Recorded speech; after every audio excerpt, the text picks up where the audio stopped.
stepping into a nightmare they could scarcely imagine. They were mown down by relentless machine gun fire, their bodies lying thick in the mud. Welcome to Interesting History.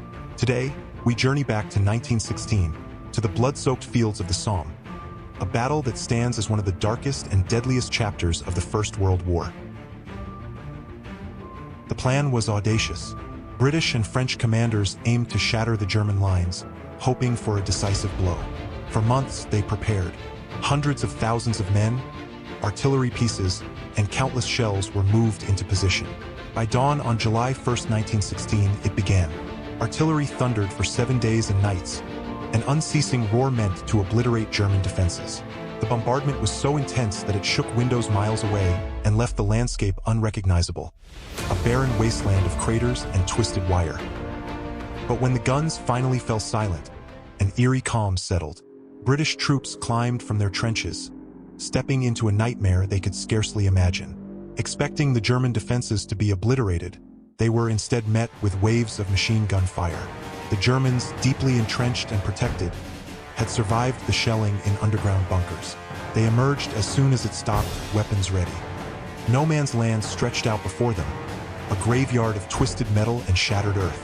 Every step was fraught with danger, every inch a struggle.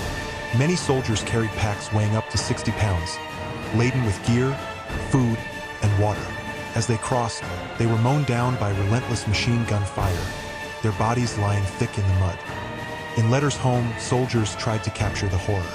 It was as if the earth opened up, wrote one, describing the endless cacophony of shells. Another wrote, "No man should see what we have seen here."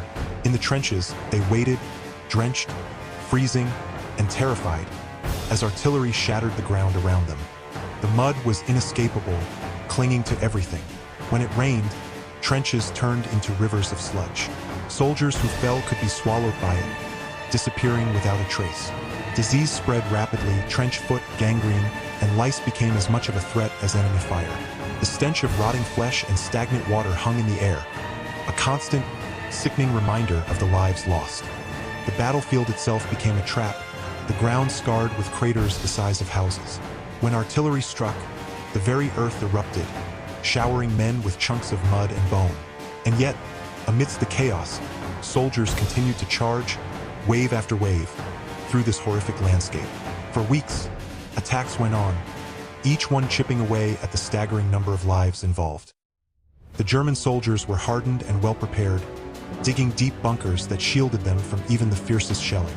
Despite their losses, they held strong, their machine guns mowing down soldiers by the thousands. The British and French troops faced nearly impenetrable lines, yet they pressed forward, determined and resolute, even as their ranks thinned with every advance. Behind the front lines, hospitals struggled to keep up with the flood of wounded. Men arrived with shattered limbs, horrendous burns, and terrible wounds from shrapnel. The medics worked tirelessly, overwhelmed and exhausted, often forced to prioritize the most likely to survive over the most severely injured. Infections swept through the camps, claiming more lives in slow, agonizing deaths. The cost of the Somme was staggering. Over 4 months of ceaseless battle, the Allies advanced barely 6 miles. More than 1 million men lay dead or wounded, each one a son, a brother, a friend, lost in a fight that changed little in terms of ground gained but left an indelible mark on history. The Battle of the Somme remains one of the most haunting symbols of the devastation of war, a place where courage and sacrifice were met with unspeakable horror, reminding us that even the bravest of souls can be consumed by the relentless machine of warfare.